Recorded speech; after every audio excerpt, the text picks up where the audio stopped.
So let's look at how we connect these devices together in a modern environment to create this thing called a collision domain. Now, this shared media that Rich Seifert developed in the early 80s, now that was a pretty hardcore piece of engineering. It was heavy duty engineering. None of this lightweight, delicate smartphone kind of technology. This was heavy duty industrial data networking. The cable was about 3/4 of an inch around, which is about 2 centimeters in diameter if you're not in the United States.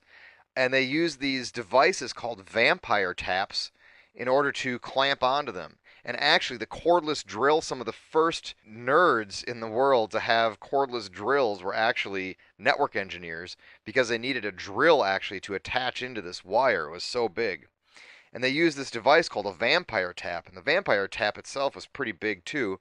It's probably about 6 inches by 10 inches by 3 inches high and weighed about 5 pounds. Now, if you're not in the United States, it's about 15 centimeters by 25 centimeters by 8 centimeters high, and it weighed about 2 kilograms. So my numbers might be a little bit off here, but it was a pretty substantially large device. And that was just the device that clamped onto the wire. There's another wire that ran off of that then you'd have to connect to your PC. So, like I said, this was heavy duty industrial stuff. It's called a bus network, and it was very, very, very effective, albeit very difficult to work with and manage. Today's environment, we don't do that anymore. We use much lighter weight cabling called Category 5 or Category 6 cabling, and every single device on the network gets its own cable. And to aggregate them together, in the old school version, we use this device called a hub. Now, a hub is nothing more than a multi-port repeater. So this multi-port repeater, what it does is when it receives a signal in, it repeats the signal back out to all the devices. We saw this in the first slide where when this first device over here sends a message out, every one of these other devices hear that message. And that's exactly what the job of the hub is. It's completely unintelligent.